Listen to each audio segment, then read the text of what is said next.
နေ့ရဲ့အခြေနိုင်ကိုပြင်ဆင်ပြီးတဲ့မြတ်တော်ရှင်အဖဖျားသခင်ကိုရောဖျားပြုတော်မူသောကျေးဇူးတော်များကိုရှေ့ထွက်ချီးမွမ်းနေတဲ့ကိုရောကောင်းချီးပေးတော်မူပါဒီအစီအစဉ်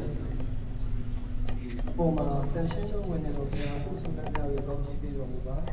မင်္ဂလာဖြစ်စေပါကိုရောဖျားစီတဲ့စက္ကန့်အနက်ချင်းအစီအစဉ်ဖြစ်ရပါလိမ့်မယ်ကြောင်းကြီးမြတ်တဲ့ဆိုတော်ဝန်ခံတဲ့ကျေးဇူးတော်ပေါင်းကိုချီးမွမ်းရခင်ရှုဖျားနာမ၌အနုမောဒနာပြုခြင်းတိမ်မဲ့တော်စက္ကန့်အနက်ချင်းဖျက်ကျုပ်ဖျက်ခြင်းအတွက်စက္ကန့်အနက်ချင်းအတွက်ဆုတောင်းစက္ကန့်ကြပါလိမ့်ဖဖျားသခင်အာမင်မြတ်ကိုချီးမွမ်းရသူသည်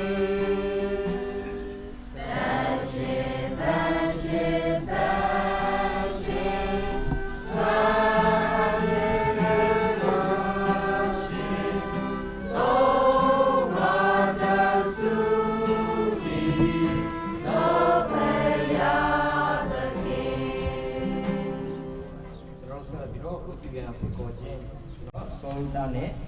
ဇနီးတွေဖြစ်ပါတယ်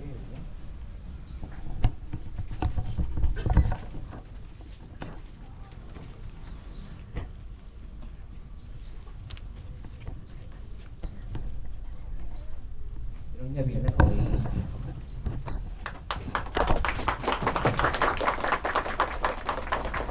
်တစ်ဆက်ပါပဲဒီတော့ရဲ့နာယကအများကြီးကြတဲ့ဇမတိအပြီးတော် လားပြီးလို့ရှိရင်ဆရာမကြီးတော်အင်တာမို့ဘိမန်တော်စကားကိုစောက်ဖို့ဖြစ်တယ်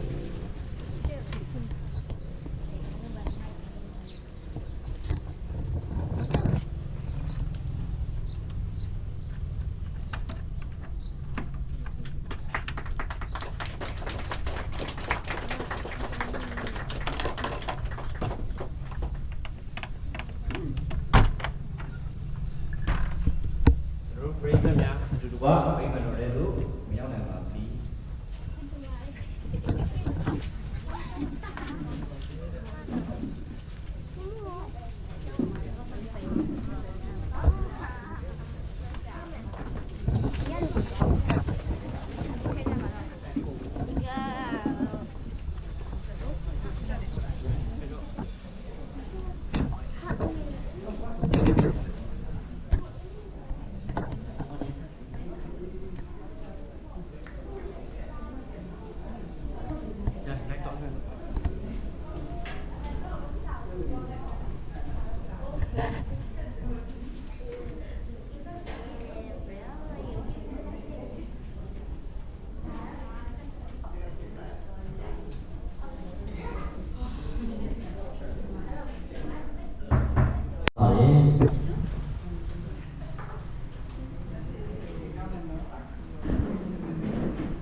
နောက်ကြအောင်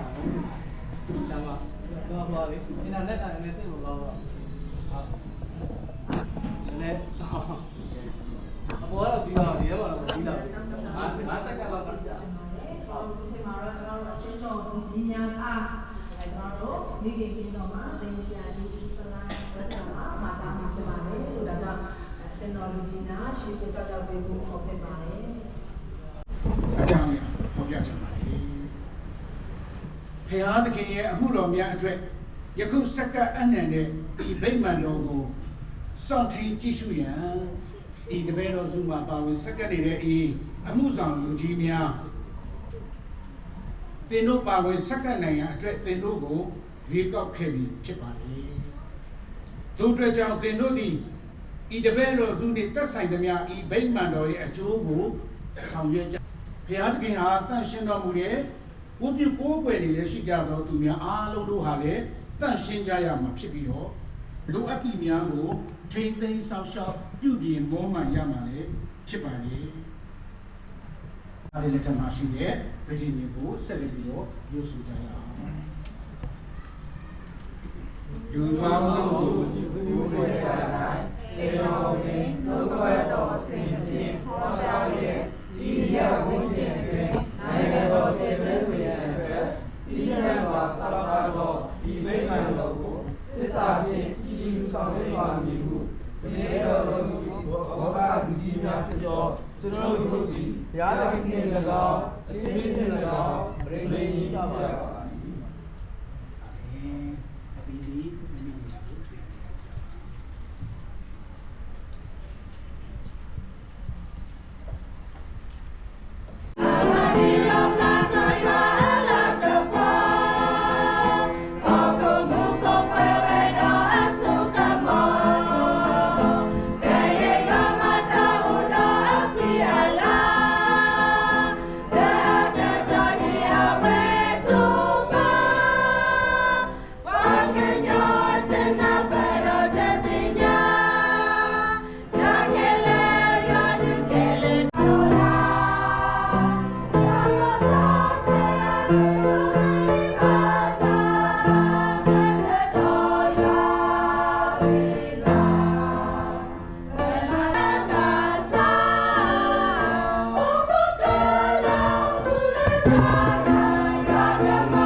တန်ရှင်းသောဝိညာဉ်တော်ကိုချီးမွမ်းထောမနာပြုကြတယ်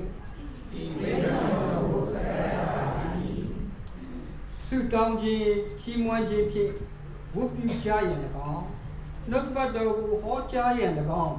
တန်ရှင်းသောမင်္ဂလာဝတ်ကိုကျင်းပပြုလုပ်ရန်၎င်းဒီဝိညာဉ်တော်ကိုဆက်ကြပါ၏ခြေခွဲသူတို့ကိုနှစ်သိမ့်ရန်အားနည်းသူတို့ကိုခွန်အားပြည့်စေရန်နှင့်သွေးဆောင်ခြင်းခံရသူတို့ကိုကူညီမဆစေရန်ဒီဘေးတော်ကိုဆက်ကြပါ၏အိမ်တော်များကိုတန်ရှင်းစေရန်လူငယ်များကိုစိတ်လုံးဖြူစင်၍လမ်းပြပို့ဆောင်ရန်ညီကိုချစ်ချင်းမြတ်တာကိုအစိမ့်မြင့်မစေရန်ဒီဘေးတော်ကိုဆက်ကြပါ၏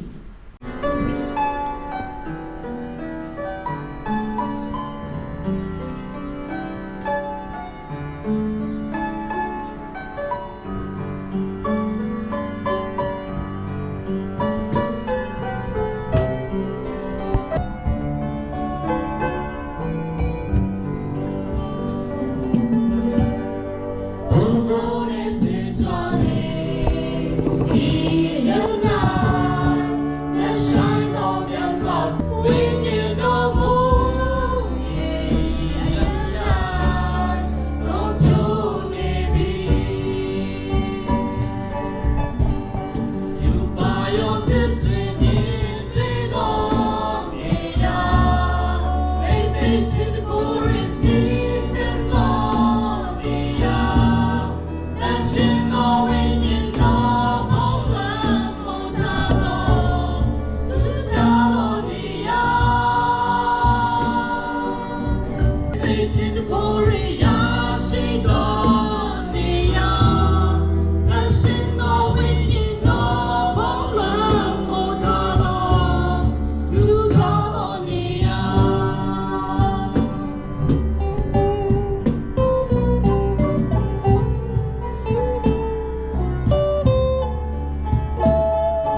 早已不忘原来呀，给人接住是心事，永远为你有他希望，今夜一年，谁能够接受呀呀？到那日真有也为也。随波比吧，一是无为，心不伤吧。到大的真有也为你，随波比吧，一是无为，心不伤吧。等我来西，西西哦你也。와우트노트나무기에 우로스노이 소리야 비웨 제누기유나디야 나이다시 ကိုချစ်တော်မေတ္တာရှင်ဖခင်ကိုယေရှုတင်ပါတယ်။ဒါသမီးတို့အသက်တာမှာကိုရရှင်သည်ဝိညာဉ်စုယေရှုနဲ့အတူကာယနဲ့ဆိုင်သောစုယေရှုကောင်းခြင်းမင်္ဂလာများကိုချပေးခဲ့ပြီးဖြစ်ပါတယ်။ယနေ့သားသမီးတို့အတူတကွလာရောက်ဝတ်ပြုကိုးကွယ်ရဲ့ကိုရရှင်မျက်မှောက်တော်မှာလာရောက်တဲ့အခါမှာလက်ကြီးတက်တက်မဟုတ်ပါ။ဒါသမီးတို့တိုက်ပါလာသောကောင်းခြင်းမင်္ဂလာခြင်းမှာပြန်လဲ၍ကိုရရှင်ပြတ်စက္ကန့်အနက်ခြင်း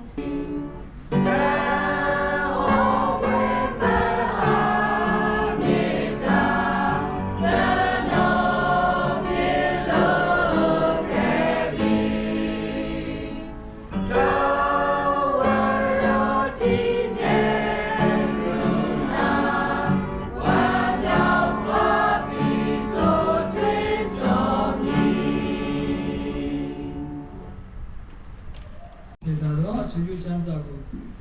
အကြားလိုပါတယ်65ခုမြောက်သောစာလံအပိုင်းငယ်၄65ခုမြောက်သောစာလံအပိုင်းငယ်၄ဖြစ်ပါတယ်အတိုင်းတော်အတွင်း၌နေ၍အထံတော်တို့ချင်းကပ်စေခြင်းဟာကိုယ်တော်ရွေးကောက်တော်မူသောသူသည်မင်္ဂလာရှိပါ၏တန်ရှင်တော်ဗိမာန်တော်သည်ကိုယ်တော်အိမ်တော်၌ကောင်းသောအရာတို့နှင့်အကျွန်ုပ်တို့ဒီဝါပြောကြပါစေတော့ကျေးဇူးတင်ပါတယ်ဒီဗိမာန်တော်အနုဘောဒနာစက္ကန့်ချင်းစီဝေးမှာလောကဘတ်တော်ကိုဝင်မြပေးပါလို့သူကပြောပါတယ်ဆိုတော့ကျွန်မတို့အဖြေမပေးသေးပါသူပါဆက်ပြီးပြောလဲဆိုတော့စူးစမ်းပြီးတော့ရုန်းကန်ပြီးတော့တိဆောက်တာဖြစ်တဲ့အတွက်ကြောင့်လေဝင်မြစေလိုပါတယ်နောက်ပါဆက်ပြောလဲဆိုတဲ့ခါကျတော့တငယ်ချင်းတွေကိုလည်းပဲဖိတ်ထားပါတယ်တဲ့အဲ့ဒီတငယ်ချင်းတွေလည်းပဲအားလုံးလာကြမှာဖြစ်တယ်ပြီးတော့လည်းပဲမမနဲ့ပပကိုဘာမြင်စေချင်လဲဆိုရင်မမနဲ့ပပပြုစုပြောထောင်လိုက်တယ်ပေါ့နော်ပြောပင်လေးတွေဟာဆာလာအဲ့တော့ခုနဖိတ်စာလေးကိုကျွန်မဖွင့်ပြီးဖတ်တဲ့အခါကျတော့အဲ့အနုမောဒနာဆိုတဲ့ကျေးဇူးတင်တဲ့စကားလေးဒီဆာလံကိုဒါဝိမင်းကြီးရဲ့ဆာလံလို့ကျွန်တော်တို့ခေါ်ကြပါတယ်အဲ့တော့တခြားဆာလံပေါင်းသူ့ရဲ့သားတို့အဘရှလုံထင်းနှံကိုပြန်လဲပြီးတော့လူယူတဲ့အခါမှာလည်းအဝေးကိုပြေးရတယ်ဥပ္ပေနိုင်ကောင်းတဲ့မှာရပ် program ကိုဖတ်လိုက်တယ်ဖိမန်တော်ထဲမှာထိုင်ရမလားဆိုတော့မဟုတ်သေးဘူးဖဲချုံးဖြတ်အောင်မယ်အသိတော်ရဲ့မိခင်ကြီးတွေကအသိတော်ရဲ့အင်မတန်မှအားကိုးရတဲ့ဇနီးမောင်နှံနှစ်ဦးကနေပြီးတော့ကကြီးလေးတွေကန်ပြီးတော့ကျိုးကိုဖြတ်ပြီးအခုကျမတို့တတိုင်းတော်အတွင်ရောက်နေတယ်ဗိမာန်တော်အတွင်မှာကျမတို့ရှိနေခံချပြီဆိုတာနဲ့တပြိုင်တည်းလေဝိအမျိုးသားတွေရှစ်ပရောဟိတ်တွေကခ ထာဝရဘုရားအတွက်တဲတော်ကိုဆောက်အဲ့ဒီအတွက်ကြောင့်ဒါဝိဒ်ကြီးကစတိုင်းကိုလို့ပြောတယ်အဲ့ဒီဆောက်လုပ်တဲ့တဲတော်ကအခန်းဆုံးလာရှိဘာလို့ဆိုအခန်းကဒါပရိသတ်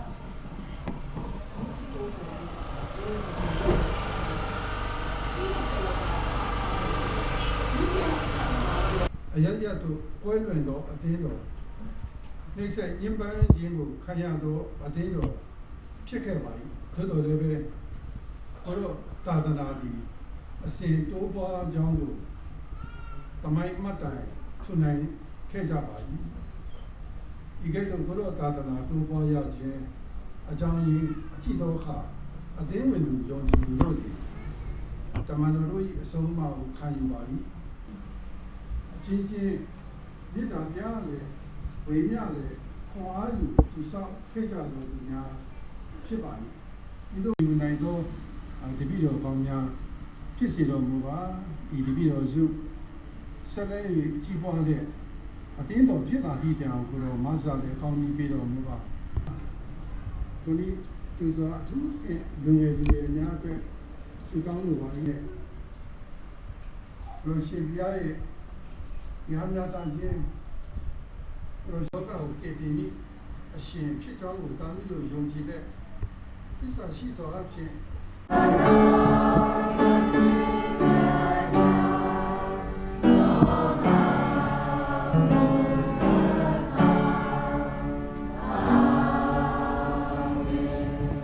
အခုချိန်မှာတော့ဘိုးနဲ့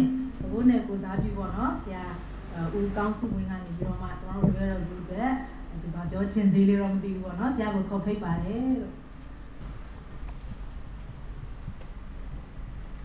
ဖြစ်ကြတယ်။ဘာမျိုးဆိုတော့သူတို့သင်ခံရတဲ့အတွက်ဒီမှာရှိတဲ့အတင်းတင်သားတွေကိုစုစုစီစီညီညီညွတ်ညွတ်နဲ့တွေ့ရတဲ့အတွက်ဒီတပည့်တော်စုရဲ့အမှုမောဒရာပြုချင်းမှာပါဝင်ရတဲ့အတွက်ဘုရားသခင်ရဲ့ကျေးဇူးတော်ချီးမွမ်းတယ်လို့ဒီတပည့်တော်စုတောင်းခံတဲ့သူရဲ့မိခင်တင်တော်ဖြစ်တဲ့မြောက်ဒရာပါအမှုတော်မြတ်မှာဒါရီသူကြီးပါဝင်နိုင်ပါစေလို့ဆုတောင်းပါပြပါတယ်ကျေးဇူးတင်ပါတယ်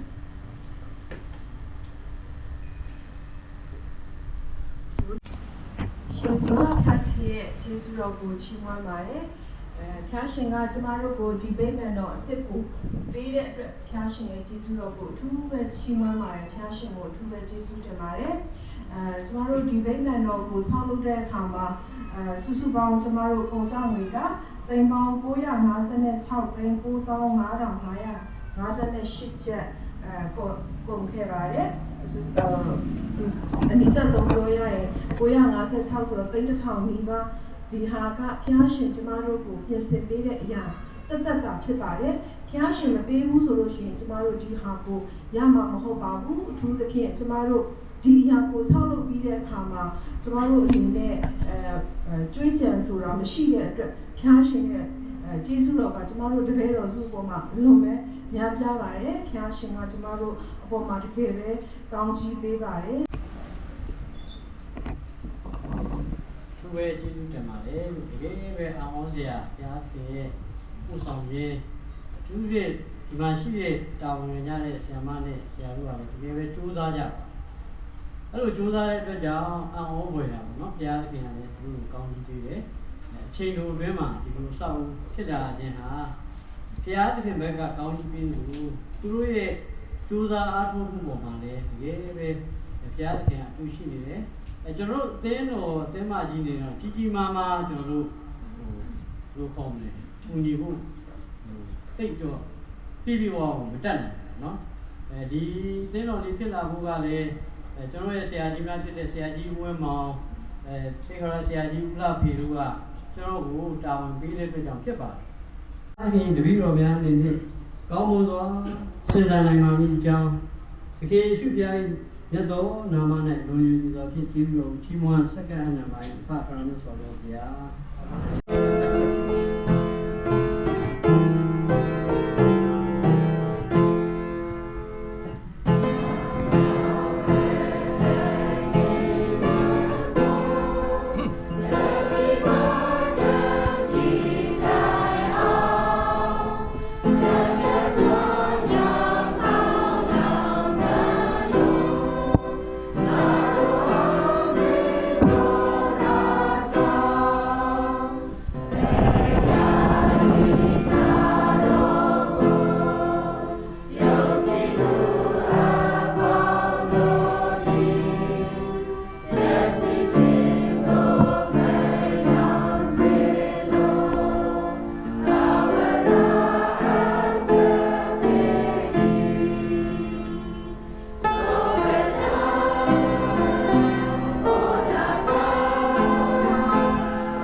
တော်ခမည်းတော်ပါတော်ပါဆင်းသောဝိညာဉ်တော်၏မိစ္ဆာဖွင့်ခြင်းနှင့်ကောင်းခြင်းမင်္ဂလာကျင့်သက်ခြင်းရှိပေါင်းလို့ရှိယနေ့ဘယ်ဒီတော်ရှိရဲ့ဘုရားဝတ္ထုဆောင်ဖြစ်သောဘုရားရှိခိုးကြောင်းအမှုနာပြရတော့အခွင့်အတွက်ယေရှုကြီးမကြောင်းပေါ်တွင်ရဲ့ယေရှုတင်တော်ဤတပည့်တော်ရှိအပေါ်သို့နေသက်ခြင်းဝမ်းမြောက်ခြင်းပြည့်စုံတော်မူပါသူသင်ဝမ်းသာသောသူတို့နှင့်တူဝမ်းသာကြောင်းလို့ဆိုဒီတိုင်းဧပေသာပေါင်းတို့အကြီးဆုံးမှလည်းဆုံးတဲ့အောင်ဒီခုမှစာရဲ့ကာလရှင်ပြည့်စုံတဲ့ပါစေတော်အာမ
င်ဆရာကြီးဓာတ်ပုံခဏရိုက်မယ်အမှန်ကြီးရဲ့အကြောင်းသားတွေတရားကျောင်းသားတွေမပုံနဲ့ကို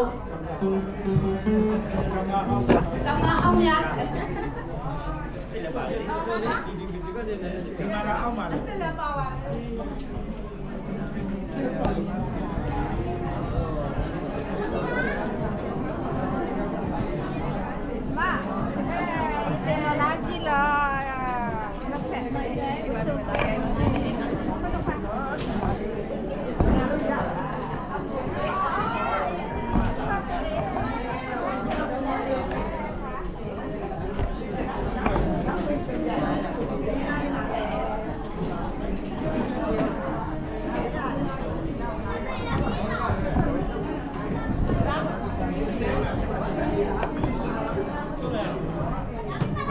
မဟုတ်ဘူးဟမ်သူမတိုင်ရဘူး